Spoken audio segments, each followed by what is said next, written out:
Well, since I just started the recording, so I'll say again, I'm David Baldwin. I use he, him pronouns. I have been a professor at NYU for 11 years now, and most recently experienced some performance anxiety when going on stage as a drag character in my theater company's production of Bent by Martin Sherman last month. Um, so I just want to go over a few. I'm going to share.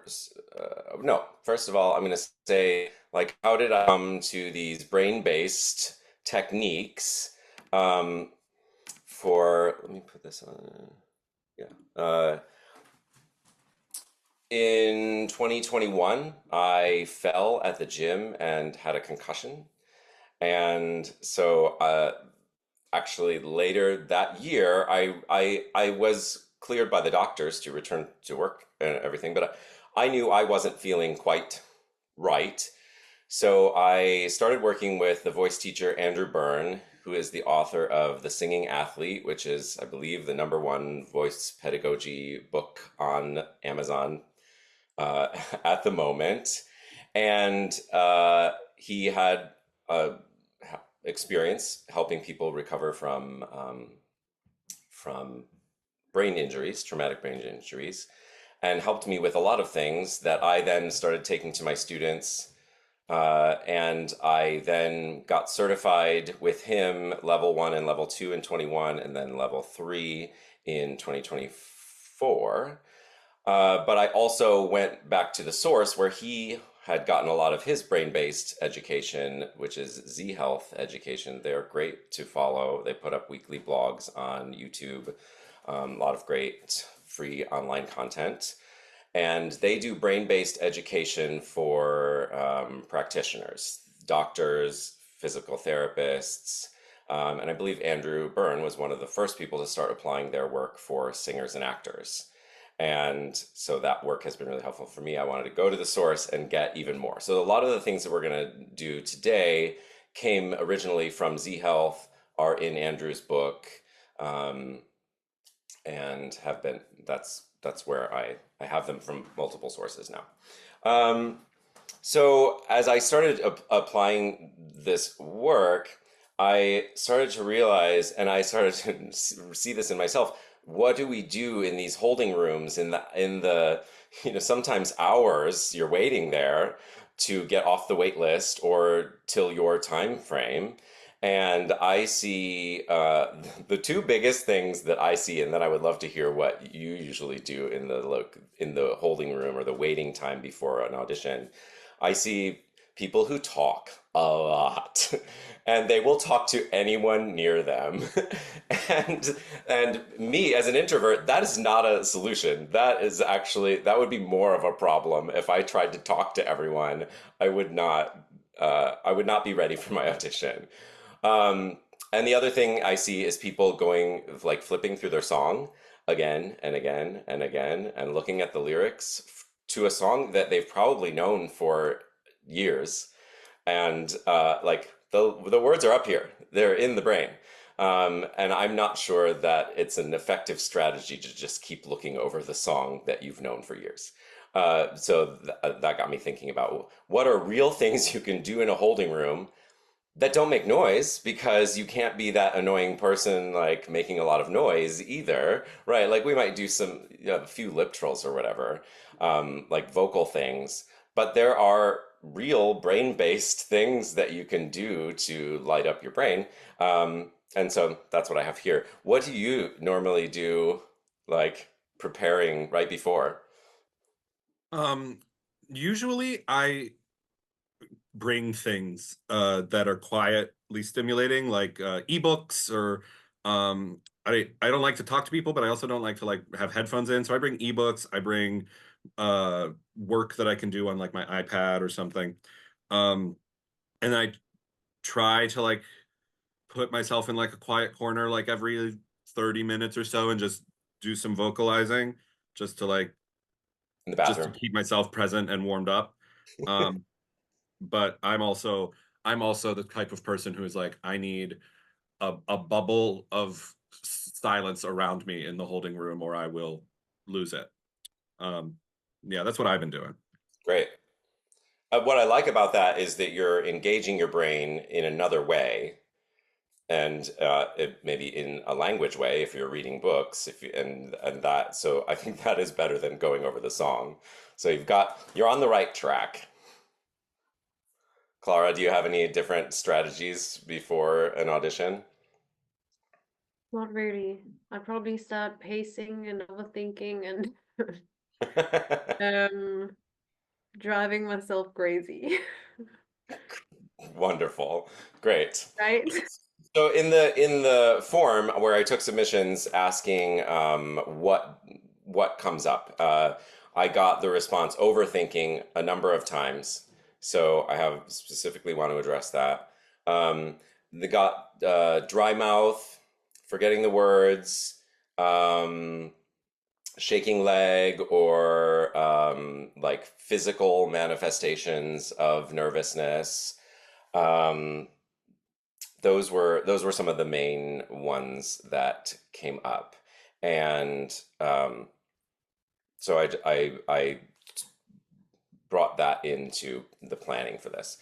So let me just go really quickly over basic nervous system organization. So I'm going to share my screen. This one. Um, oh, yeah, you can just see this window, right? It's hard to see what I want to zoom in on this. Let's see. Hmm, take away this thumbnails. Nope, didn't do it. Hide sidebar. There we go. Okay, so your nervous system is very organized. You've got your central nervous system and your peripheral nervous system. Central nervous system is the brain and the spinal cord. So we're going to address the spinal cord first of all, and I'll show you why. And then you have your peripheral nervous system, which has motor neurons and sensory neurons. And under motor neurons, you have your somatic nervous system, which is the nerves that tell your arm to move, and your autonomic nervous system. And the key there is auto. It runs without us and controls involuntary responses. And most of what we're talking about in performance anxiety is involuntary responses. Jules, you did not ask your leg to start shaking. You did not think that that would be helpful. That was an automatic response.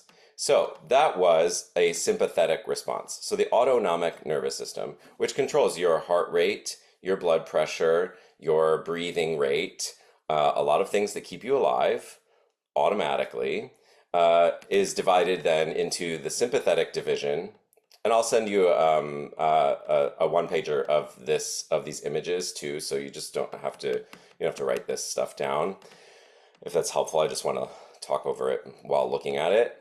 So that's your fight, flight, or freeze. I feel like everyone knows fight or flight. Like we think about that. So a lot of the nervous responses to threat, to being in a new place, to having to audition, to have to, do unfamiliar things, are sympathetic responses.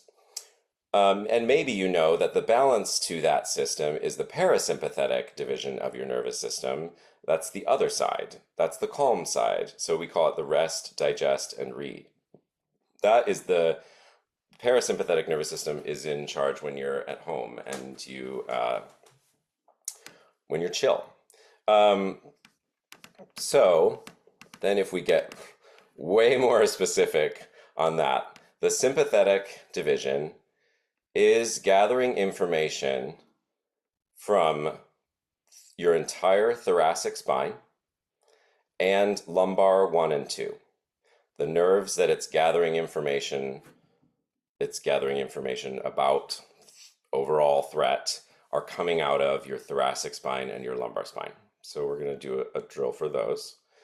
And then the parasympathetic division, which is the one that we really want to activate in these situations, gets kind of specific. It is using cranial nerves 3, 7, 9, and 10. So 9 controls your salivary glands. 9 is why you have dry mouth. When the parasympathetic is shut down, you have dry mouth. When it's running, you have saliva. 10 is your vagus nerve. About 70% of your parasympathetic function is run by the vagus nerve, so that's a really important one. And that is the one that controls our larynx. A branch of the vagus nerve is the laryngeal nerve and the recurrent laryngeal nerve.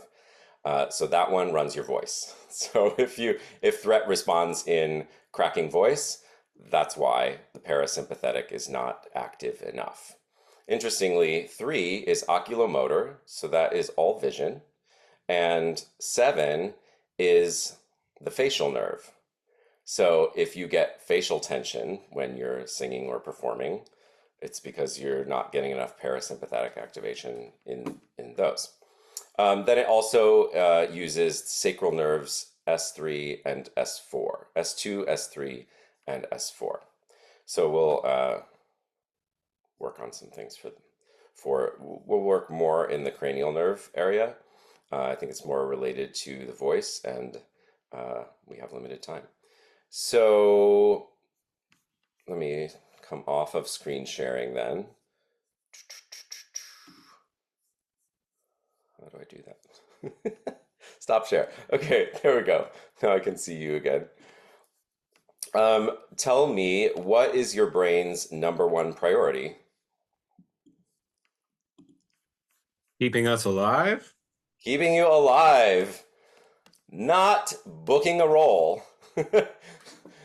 Your brain cares much more about keeping you alive. So if it sees a threat, it doesn't know the difference between an audition threat or a high note threat and literally being chased by a bear. Your brain just has threat. You're under threat, it's going to start getting ready to that fight, flight, or freeze and shut down the parasympathetic system. We stop digesting when we're under threat. So, yeah, that's what I wanted to say about that. So, I want to give you some strategies for things that you can do to activate parasympathetic, make sure that the sympathetic is getting good information, lowering threat in our bodies. All of these drills on that sheet are designed to lower threat in your body so that we can perform better under stress. But how are you going to know if that thing is good for you?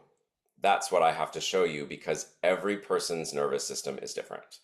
So I cannot say this is a list of 10 things that will help you. I can only say these are things that help a lot of my students. These are things, many of which help me, but I don't choose every one of these every day. I pick the ones that are most high payoff for me. So if you look on that sheet that I sent, there's high payoff, neutral, and rehab. High payoff means you get a positive response from doing this drill, and that means you should do it often. Some of these drills I do every day. Neutral means not necessarily that there isn't any response in your body, but that you don't see a negative response and you don't see a positive response. Neutral are things that you should be able to do, and they might be a good reset if you have a rehab drill. A rehab drill is a drill that gives you a negative response in your body, and so that doesn't mean you shouldn't do it. All of these things should be possible to do, but maybe you don't do it right before an audition. Maybe it is something that you need to work on to be able to do so that it doesn't produce a negative response. None of these things should be harmful to anyone. Yes, I put a link in the chat. I think it's still in my copy, so I can just link it again. It's a Google Drive link. There you go. So what I want to show you is the assess and reassess protocol. How do you know if a drill is good for you? You assess something in your body, then you do the drill, then you reassess that thing in your body, and if it improves, the drill is good for you. If it gets worse, the drill is a rehab. Or if you don't notice a change, it's a neutral. So I'd like for us to, as we go down the list today, be able to assess whether that's a good thing for you. There are a few things we can assess: mobility, strength, and I use voice. obviously. So if you're a singer, you might try something like a phrase that you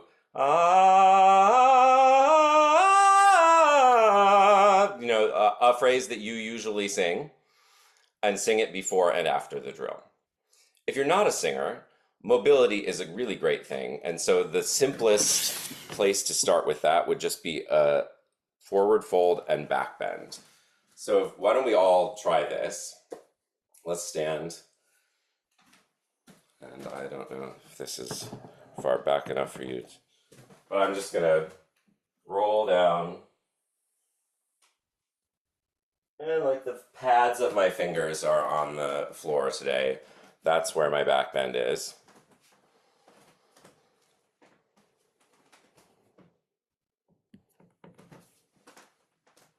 And maybe do it again because you haven't moved much today. Sometimes just doing the drill again will get a slightly better response as you're more used to it. I would do like 3 the first time I'm doing a forward fold with someone.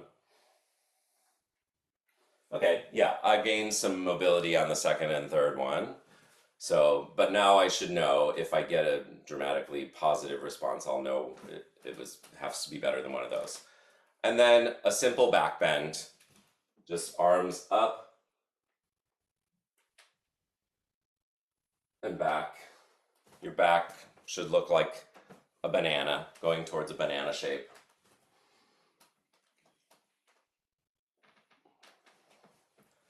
Never move into pain, just comfort. We just want to see where your body is today. I'll do a third one.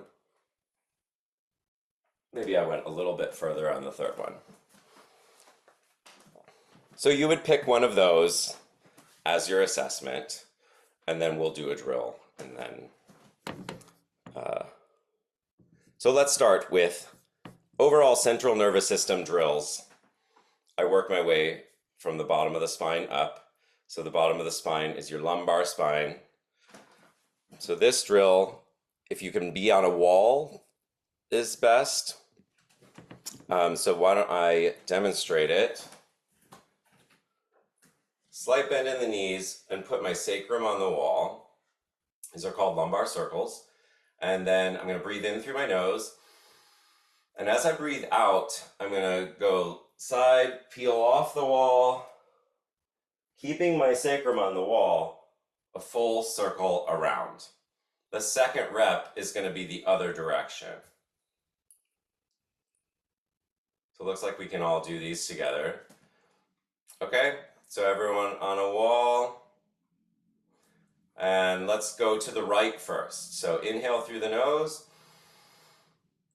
Lateral bend to the right, peel off the wall, circle around, relax the arms and the head, and come back to the starting position where your shoulder blades are on the wall. Now we're going to go to the left. Inhale through the nose. Exhaling as we go. Okay, we're going to do 2 more each direction. Inhale through the nose.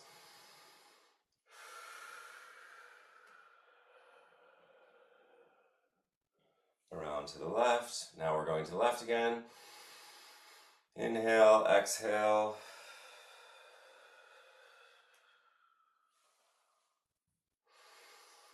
One more each direction.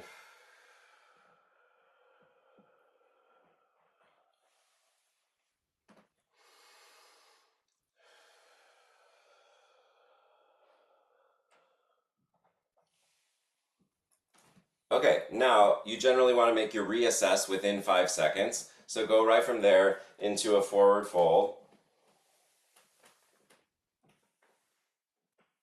That was very positive for me. I got my whole fingers on the floor that time. And into the back bend. Not as much of a change for me on the back bend. How did that assess for you?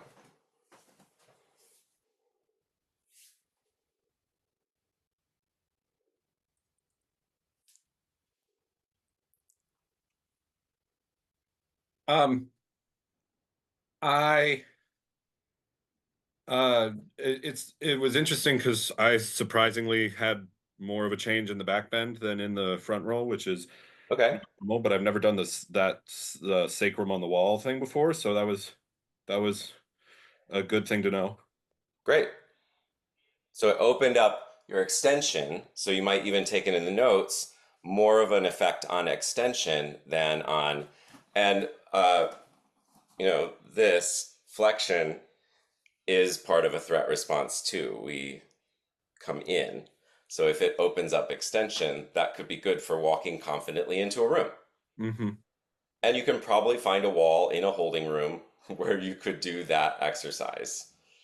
So that, like I said, I want all these things to be things you can actually do in a holding room. Clara, did you see a difference on that one? I think I was more focused on, am I doing it right? Like, where do I have to go? Which direction? Also, I'm Okay. really sick, so everything is kind of exhausting. Okay. I'm sorry you're sick.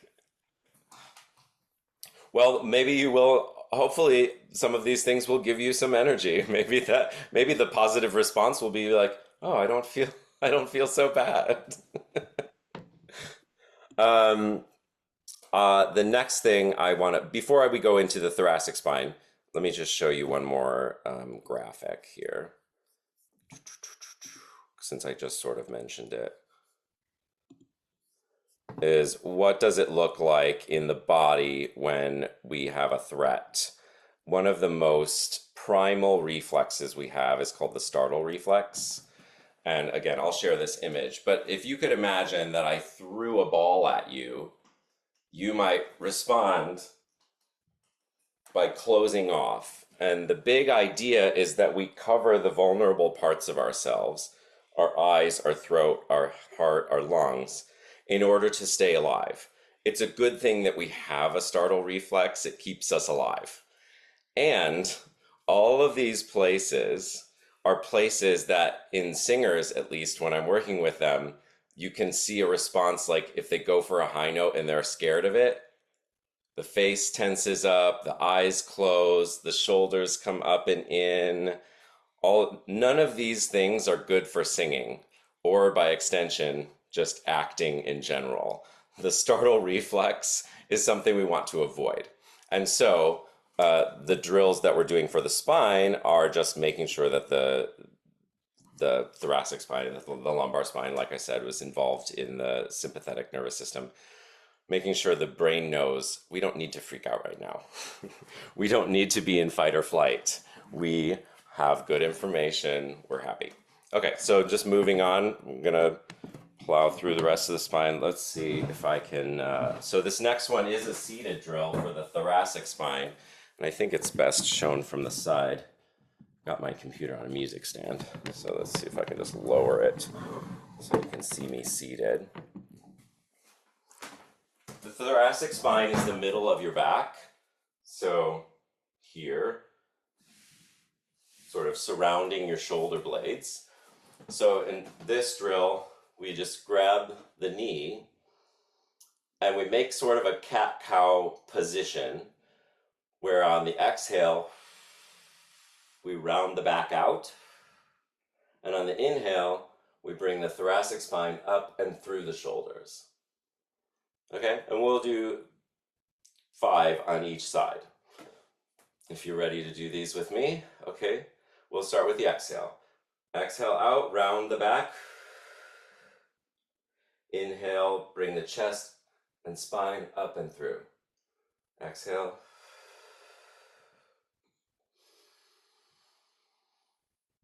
You'll notice that all of these drills include breathing because breathing is good for calming down an overactive sympathetic nervous system. I think this is 3 and 4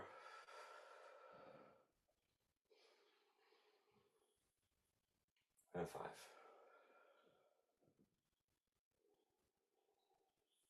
Okay, so then just switch knees and we'll do 5 on the other side.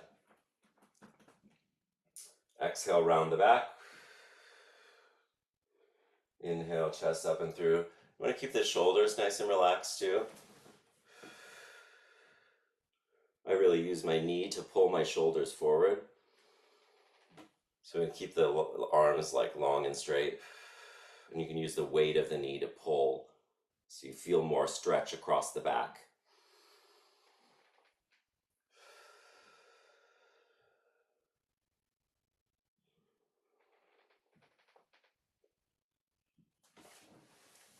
Okay, so then let's reassess.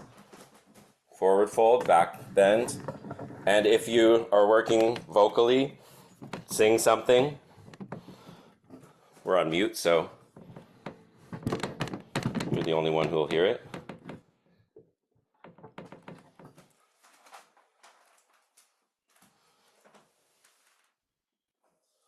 Stop.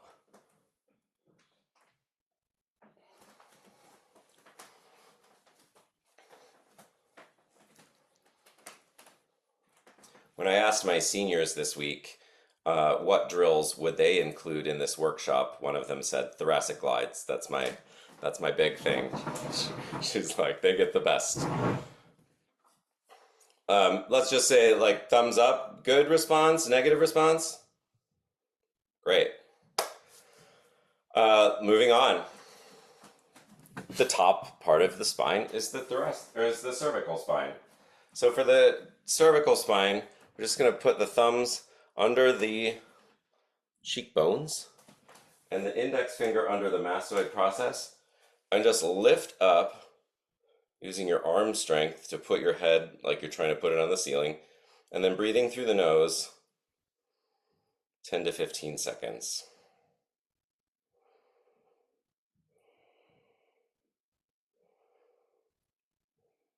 The head weighs about 11 pounds. So we're taking 11 pounds of pressure off of your spine and opening it up so that all the important nerves that exit the cervical spine have plenty of space.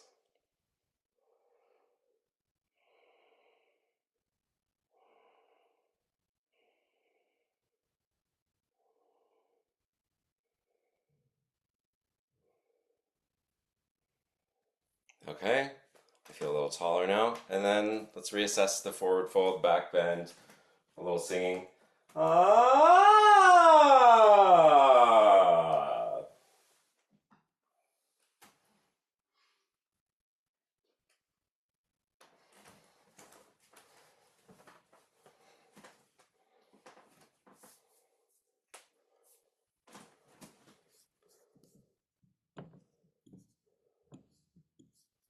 Thumbs up, some thumbs down.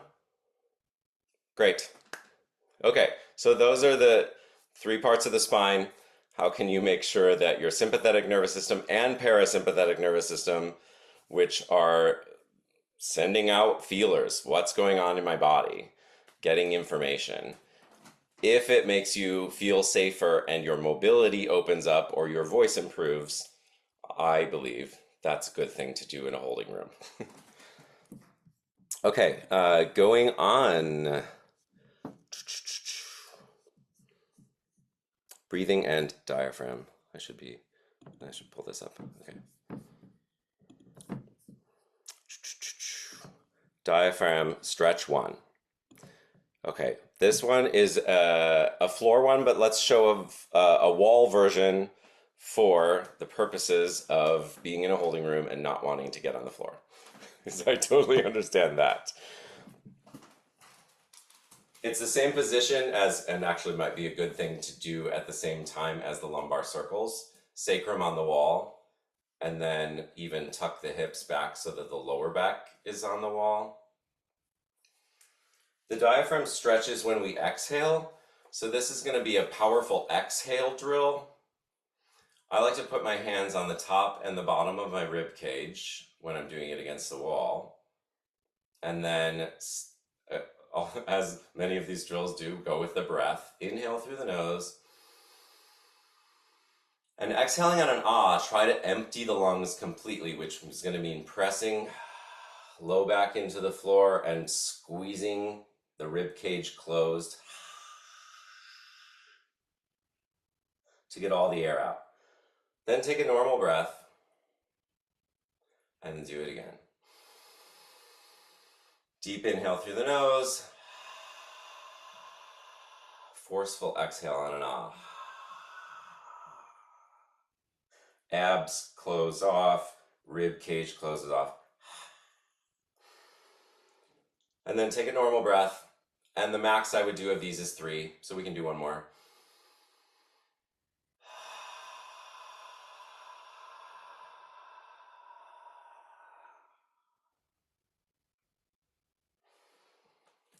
Okay. The diaphragm is innervated by cranial nerve 10, the vagus nerve, which is one of the parasympathetic nerves. So let's reassess, see if that...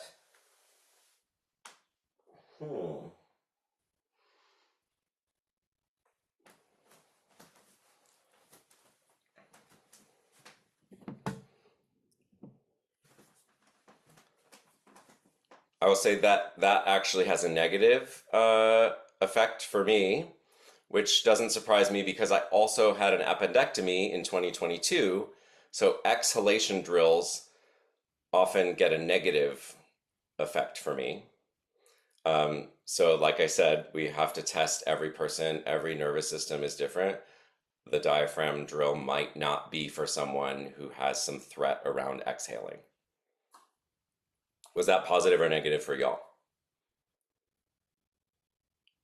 Great. That's why I still teach it. Doesn't work for me, but it's good for other people. It's good for a lot of people. Usually singers love that one.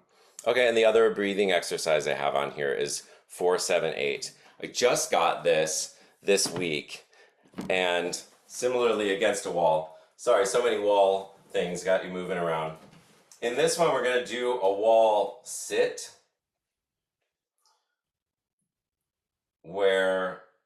but not a deep wall sit, because this is a slightly longer wall sit.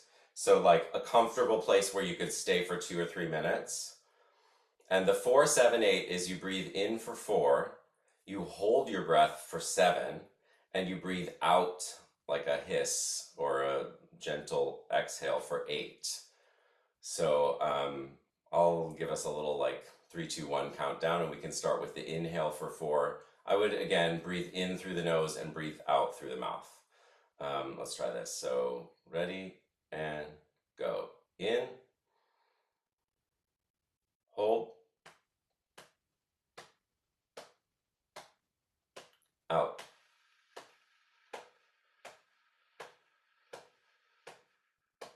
In, hold, out.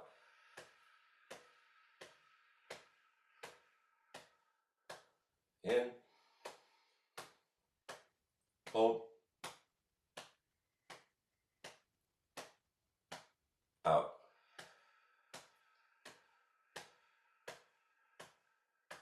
In, hold, out. One more. Hold,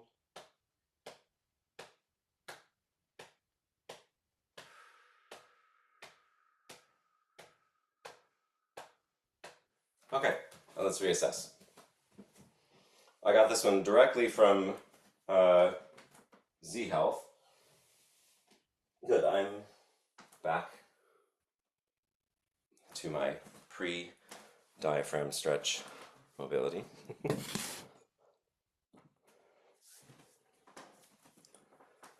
Both the wall sit and the 4-7-8 breathing have been shown in studies to reduce blood pressure. So that's why I thought these would be great holding room strategies. Was that a positive or negative or neutral? Good. All right. Cranking through the good responses. Okay. Pencil push-ups. You can have a pencil for this. I actually realize I don't have a pencil. So I'm going to show what I do when I don't have a pencil. I use my thumbnail because it's painted and I always have it with me. So for a pencil push-up, what you do is you hold the pencil out at arm's length and slowly bring it directly towards your nose. until you find where it wants to split. It needs to stay one pencil. If it splits into two, go back further out. Yeah, great. That's one rep, and you're going to want to do at least 5. I will say that I often see in people, if one eye is weaker, the pencil will drift towards that eye. So you just want to maybe film yourself doing this and check and see that you're coming straight towards your nose. This is working on convergence, which is when your eyes come in to look at something. And this is cranial nerve 3, the oculomotor nerve, one of the 4 cranial nerves with a parasympathetic function.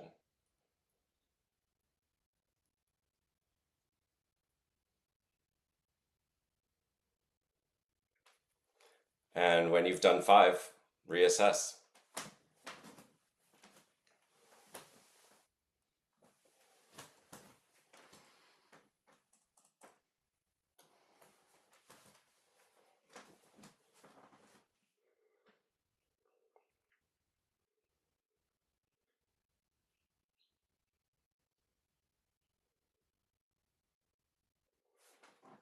How's everyone feeling? Oh, that was a negative response. Let me ask you, Jules, did you get to the point where it was blurry, but it was still 1? Yes, I did. Okay. I have tested both. So there you can let it get blurry but stay 1 and get closer, or you can work with only as close as you can get without it getting blurry. If I have students who have a negative response to the blurry one, they get a better response from not letting it get blurry. Okay. So I get blurry like right here, so I have to work with the blurry one. But Yeah. you might get a better response from letting it stay in focus. Okay.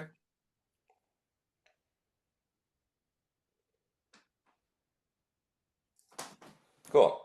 Um, Test that out and maybe like let me know let me know next time I see you. I'll see you.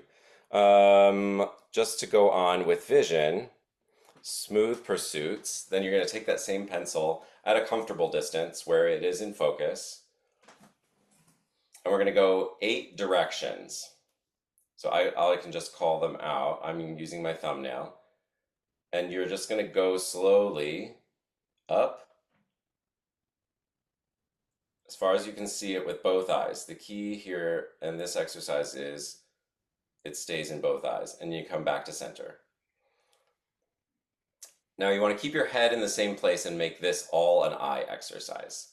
And then we're just going to go around the clock or compass, upright, only as far as your left eye can still see it, and back to center. I usually take like 3 seconds out and 3 seconds in, but it could be 3 to 5. Right? You have 6 extraocular muscles that move the eyes in all of these directions. So we're just activating all the different directions the eye moves. So down right, right, and then down, sort of have the idea of where I'm. You can go pretty far down without losing it. And I would switch hands and go down left,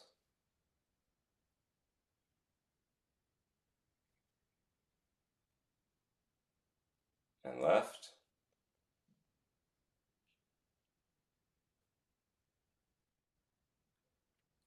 and up left. Ooh, that one felt like work. And that's it. 8 directions. Up, down, left, right, and then all of the corners. That activates all of the eye muscles, 4 of which are controlled by the oculomotor nerve, cranial nerve 3. That's a reason to get into this. And then I would reassess, see if that one is different.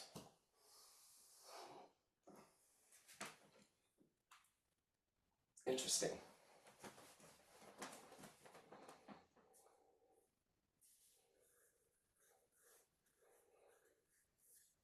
I got a better response for that than for pencil push-ups. So I should do smooth pursuits in my next holding room experience rather than pencil push-ups. Okay, and the final eye exercise, saccades. Here you're going to take two, either two pencils or two bookmarks or two thumbnails, and hold them maybe 16 to 18 inches apart. Farther is harder, so I would start more at like shoulder, yeah, like shoulder width. And then without moving your head, you look at one in focus and then look at the other in focus, and you switch back and forth. And I would do 20 switches. Saccade means jerk in French, so this is literally eye jerks.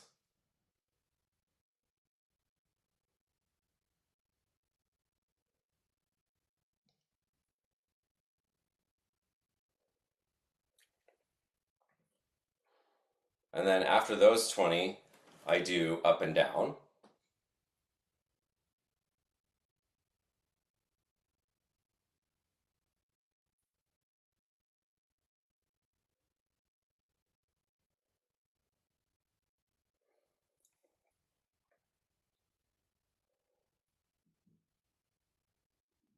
And then I do up left and down right on a diagonal. Again, working all the different muscles at their angles.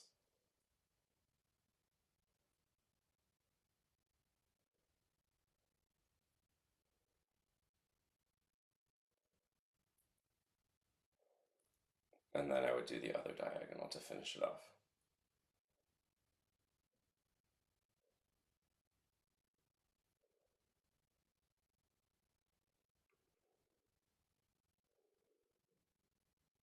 And then reassess.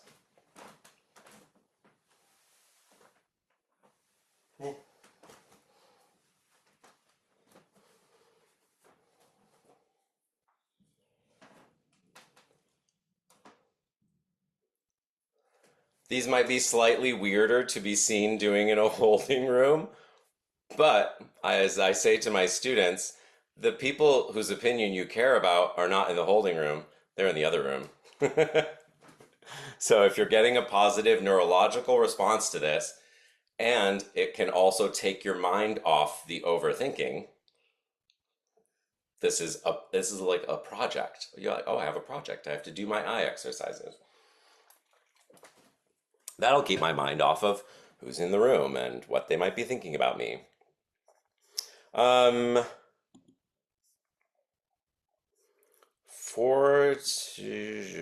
we have enough time? Well, I'm gonna try to plow through, and if you have to leave, I'll keep recording, and I will get through everything on this list.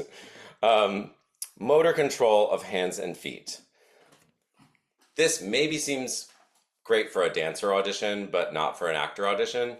But I want to tell you why motor control, specifically of these joints, is important.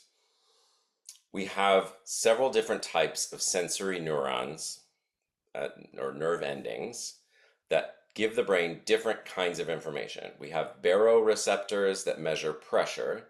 We have chemoreceptors that measure chemicals. We have thermoreceptors that measure heat, that can tell you whether it's warm or cold.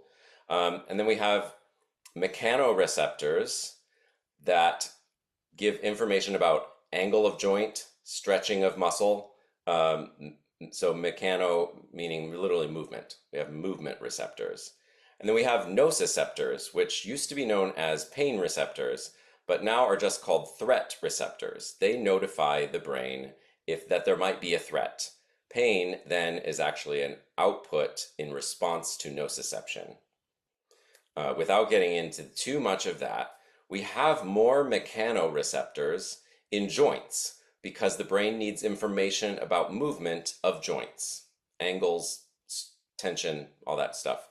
So when you raise mechanoreception in the brain, it raises mechanoreception globally in the body. And when mechanoreception goes up, nociception goes down. you could think of it as like a road. The more mechanoreceptor traffic on the road, the less the nociception can get on the road. So we can lower threat by improving movement reception in our brain. We have more mechanoreceptors in joints. So we want to go to places in our body to move them that have a lot of joints. We've already done the spine. There's a lot of joints in between the vertebrae. And now hands and feet are the next place that there are a lot of joints. Wrist, your wrist has 8 bones connected to 2 arm bones, connected to 5 finger bones, and then multiple finger bones and joints. So by moving these areas, we can do the most to improve mechanoreception in the brain and lessen threat reception of all kinds. So we can feel less threatened. Hope that that is sort of clear why I would choose these exercises. So finger extension and flexion waves. Let's just do one hand at a time. This is extension, this is flexion. So we just go really slowly from extension into flexion as close as we can get with the pads of the fingers. And we're not doing the thumbs. And then we go back up. And watch it. A lot of people find that on their non-dominant hand, this is not a smooth movement. Of course, I started with my dominant hand, so I would look competent.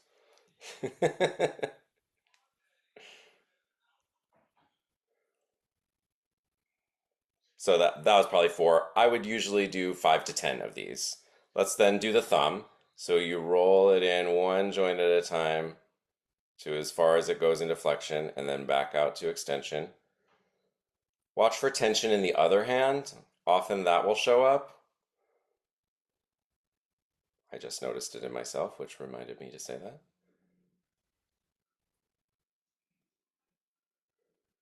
Let's do 4 of these. So this is thumb, extension, flexion, waves. And let's do the other hand. I have had a student who's a violinist who is really good at the left and not really good at the right because the right is the bow hand. And the right hand that was not good at it is the highest payoff for the singing because it caused the most challenge and improvement in her brain. So you might find that where things are hard for you, when you get better at them, the brain loves that. In her case, I would probably just say, well, just only do the right before your audition then. You don't need to do the left. Similarly, students who play the guitar, this can be high payoff in the hand that does the strumming. Okay, then just shake the hands out and reassess something. That's great.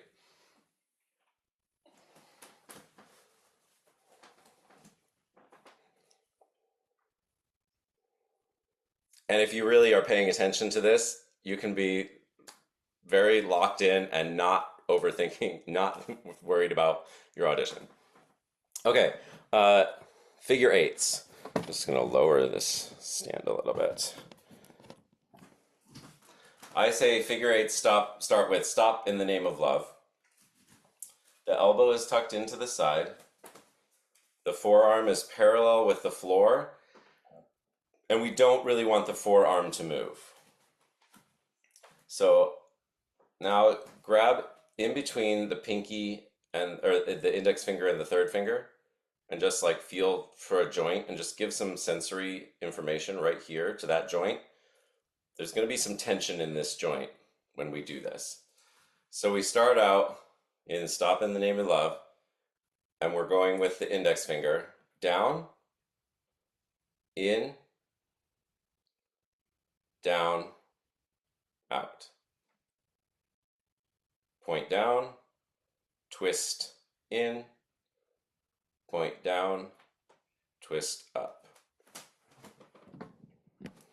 And then you will get faster at this, but we do want to do it with holding the forearm as still as possible and going into as much flexion and extension as possible.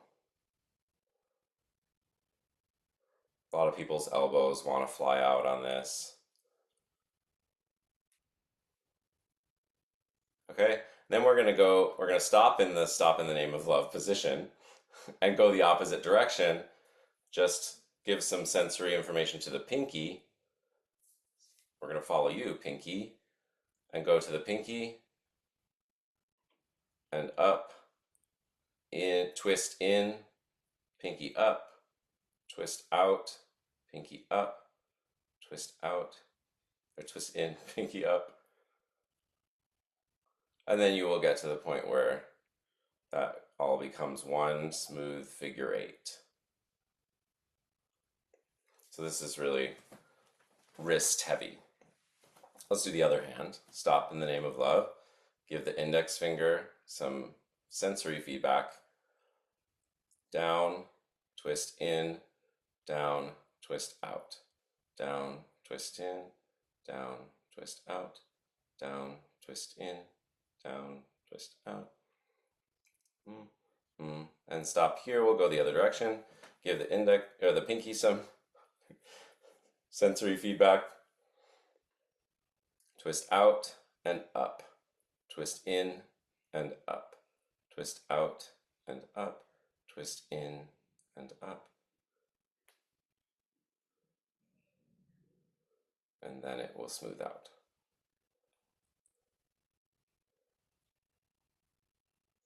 Okay, reassess.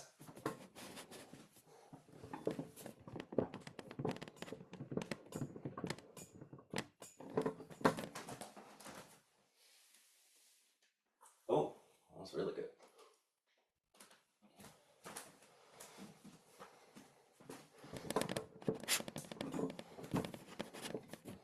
High payoff, neutral, rehab, neutral. Yeah, Okay. neutral. Great.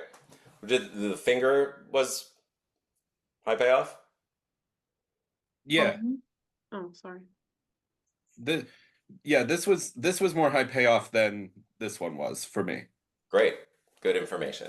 What did you say, Clara? It was the same for me. Although I'm right-handed and I couldn't get it with the right hand. Like the left hand was easier for some reason. Interesting. Okay. So maybe I started overthinking it. Like I have to get it because I'm right-handed. Great.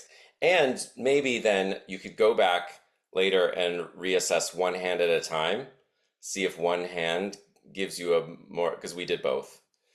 You can always break it apart and see if one of the hands is a high payoff and the other is neutral. That might be the case.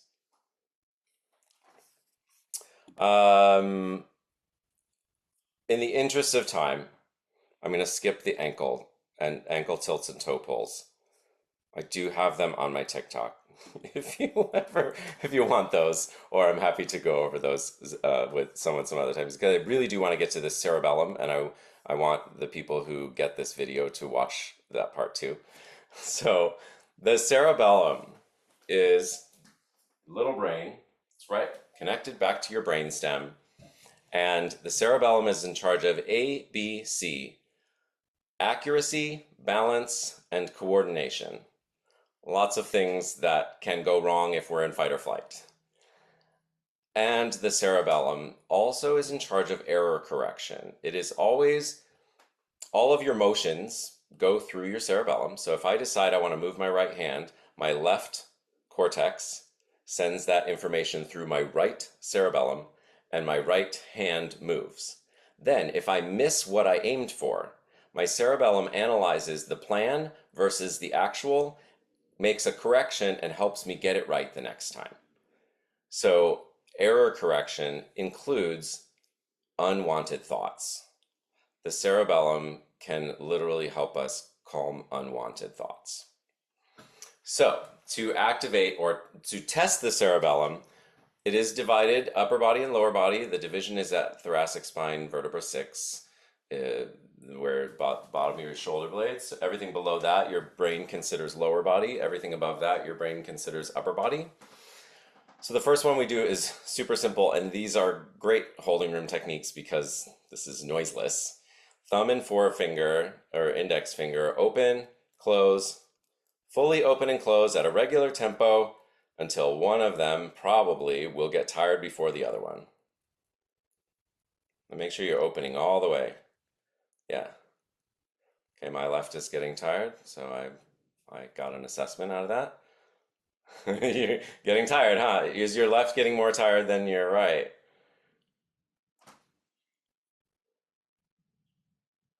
So once you lose the tempo or you figure out that one needs more stimulation than the other, we exercise the tired one. So we feed in brain work. We always feed the weak to make it stronger. So take the one that got tired faster and do it alone.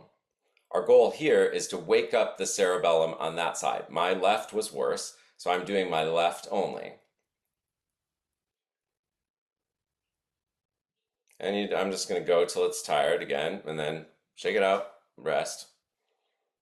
And then I usually do a third time, even for just 5 seconds. And that's the whole drill. And the drill is the practice. You get better at pinching your fingers by pinching your fingers. And then reassess. Did waking up that part of your cerebellum cause a positive response?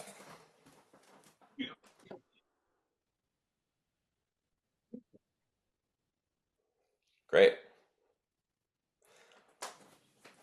And if you're busy watching your finger open and close, you don't have time to be overthinking. Okay, so the next one does make a little noise, but if you had gloves on, it would make less. This is also upper body. Another way to test, just flip your hand over, clip, clap, till you lose it. Maybe. And you just see which one loses it faster. Okay, I lost it. Those seems pretty even, so I would guess that the first exercise balanced out my cerebellum a little bit. Now it feels a little more even. That's the one I just called, what did I call it? Hand slap. So simple. Then let's do a lower body. And this is another one. You can do this standing or you can do it seated, but you just put, let's see if I can make sure my feet are in the view. It's just tapping your toe in a regular tempo till you lose the tempo. Okay, I'm losing it. Other foot.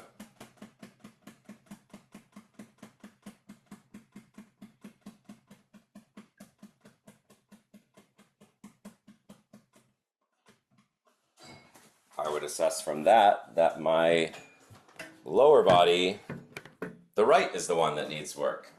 So then I would just do that again. And you can put on a song and do double time to a song. Just work in being in tempo.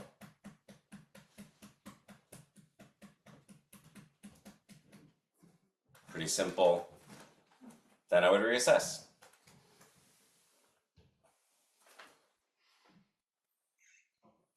That was good for my back bend.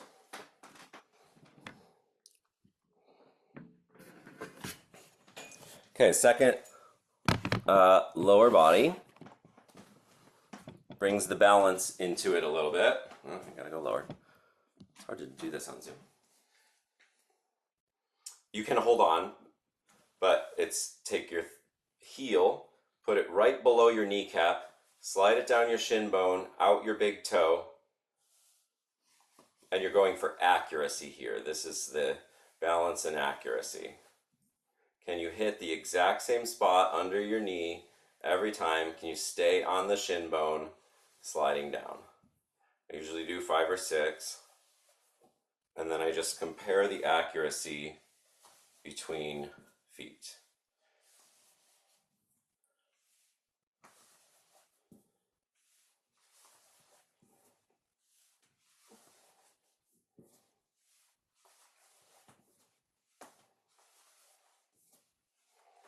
I would say that mine were about the same as each other.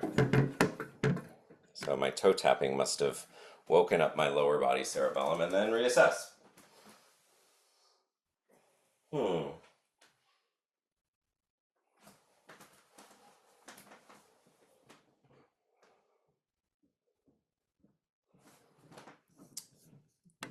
That is the shin drag. Great to have drag in the title anytime we can. Okay, so another thing that the cerebellum likes for waking it up is non-linear movements. So the next thing I have on here, and the last idea, if I were overthinking, I might do some kind of infinity movement. I would combine this with a part of my body that I want to feel better on that day. So one that I like is shoulder infinities. And you can go left to right. And then you should always switch directions and do the other direction. And then in shoulders, I do up and down as well. And this is sort of like a motor control. It's not sort of, it is a motor control, but also cerebellum activating because it's nonlinear. And then I would do the other one. Though typically I need more right shoulder on this one for me. Each person's going to be different. I'll do both directions and then do up and down. I think it takes just enough concentration to keep my mind occupied.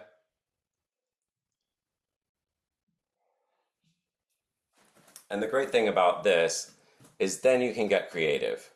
You can do thumb infinity symbols. You can do leg infinity symbols while balancing on one foot, switch directions. You can go anywhere. And the cerebellum is particularly involved in new movements. So if you make up new things, you're activating the cerebellum even more. So this does not have to be the same every time. This can be, you can do hip infinity symbols. I don't know, elbow I've never really done, but you could pick a joint and warm it up with an infinity movement, and you're activating your cerebellum because you're doing a new movement.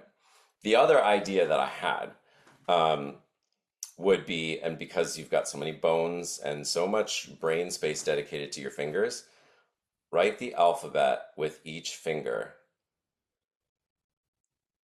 F, G, H, I, and then go on to the next finger. That's 26 times 5 fingers times 10 fingers. That's 260 letters to write. That could take some time. And I think you'll find that there are some fingers of yours that don't want to move without moving the other fingers. And working on, so then sometimes I'll hold the palm. If I want to, like, the ring finger often gets tied to the third finger neurologically. So I will try to do ring finger alone without moving the other fingers. Great way to get your brain occupied, but also stimulated. So that's the end of my cerebellum section. I would love to answer any questions if you have any about the stuff we've talked about. Stuff I've talked about. I know I've done all the talking. I had a question, David. I noticed for just about most of the reassessments, I noticed like a lot of changes in the back bend and really not in the front roll most of the time. Does Okay. that mean anything? What I use, so I usually pick one or the other. If I'm working one-on-one with someone, I would assess the forward fold and the back bend, and I would pick the harder one as the assessment. I So what see. I think all that tells me is that back bend is a good assessment for you, and that front fold doesn't tell you as much. Got it. So then I would stop using the forward fold with that person. I would just use back bend as an assessment. Okay. I also will use like thumb strength, other things that people like don't really work on is a great assessment. In the voice studio, obviously I use voice a lot as the assessment. I don't do as much mobility. Um, but mobility is a great place to start, like if you want to test someone's mobility before you do any singing. Like say, I don't want you to sing yet. Let's see if this drill is good for you. Then you find a really high payoff drill because it really opened up the back bend. Then you apply that drill to the song. If you don't want to, like, let's say you're working on a belting passage where you don't want to sing that high note over and over and over again as the assessment for the drill. You want to find out if the drill is good before you apply it to the high note. I would use your back bend and I would say, let's try this with your back bend first, because that's like lower stakes. And then when we found something that really opened up your back bend, I would take that and apply it to your high note. Got it. Any other questions?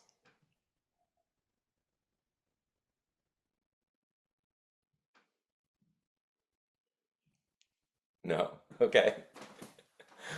Well, this is my very long list, and maybe I'll just have another workshop on the ankles someday because it's a whole thing, and feeling grounded and connected to the floor is a thing in auditions. Um, so I do get high payoff results from those. But I wanted to just put together a list of things you could do in a holding room, not look too unhinged for the most part. Um, but hopefully each of you got a few things that were high payoff for you, and I hope you'll like tell me about the next time you use them in a holding room. Be like, I felt the nerves coming on. I'd have when I felt the nerves coming on and bent, I started doing wrist figure eights and finger extension flexion waves, and I literally felt my heart rate calm down. Like, so for me and my students, some of these things, if your brain likes it, it's going to help in those moments. So I would love to hear real world experience of how that happens for y'all.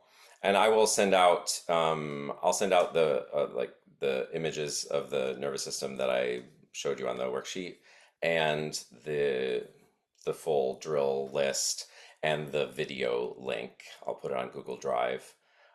So you can have access to this later, and so all the other people who signed up to get the recording can watch the video. But thank you so much for being here live, because it's much more fun than recording a TikTok video to do this with people. Thanks so much, David. Have a great weekend. Thank you Bye. so much. Thank you, you too. Bye bye.